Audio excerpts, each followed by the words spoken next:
సంబంధించినటువంటి శిక్షణలో అద్భుతాలను సృష్టించడం కోసం మానవత్వాన్ని మతాన్ని రెండు జోడిస్తేనే లోక కళ్యాణం జరుగుతుంది. సో అలాంటి ట్రైనింగ్ కోసం ఇక్కడ ఉన్నటువంటి మీ అందరికీ నమస్కారాలు. హల్లెలూయా, హల్లెలూయా, హల్లెలూయా.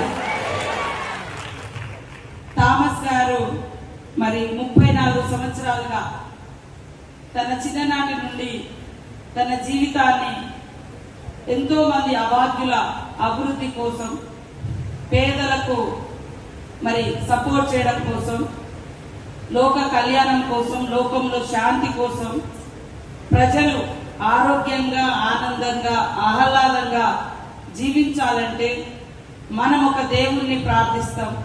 ఆ ప్రార్థనా మందిరంలో ఎంతో మంది దీనంగా, కష్టంగా వచ్చి వాళ్ళ కష్టాలు చెప్పుకుంటా ఉంటారు.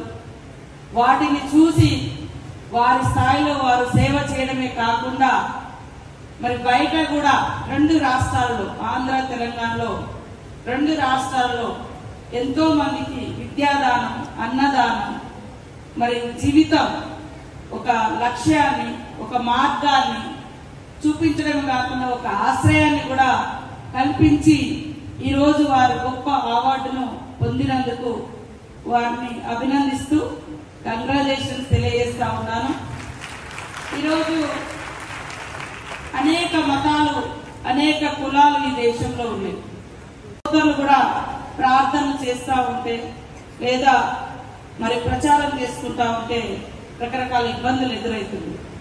అలా ఎవరి మీద మనం రుద్దకుండా స్వేచ్ఛగా ఎవరి మతాన్ని, ఎవరి విశ్వాసాన్ని, ఎవరి దేవుళ్ళను వాళ్ళు పూజించుకోవచ్చు, గౌరవించుకోవచ్చు, ప్రచారం చేసుకోవచ్చు. ఇది రాజ్యాంగం ఇచ్చినటువంటి హక్కు. కాబట్టి ఆ హక్కును మన ప్రభుత్వం కట్టుబడి పరిపాలిస్తుంది. మా పార్టీ కూడా అలాగే ఉంటుంది. ఈరోజు ఇక్కడ చాలా మంది ట్రైన్ అవుతా ఉన్నారు. ఒక మతము వేరు, మానవత్వం వేరు కాదు. మతంలో మానవత్వం ఉండాలి. మానవత్వంతో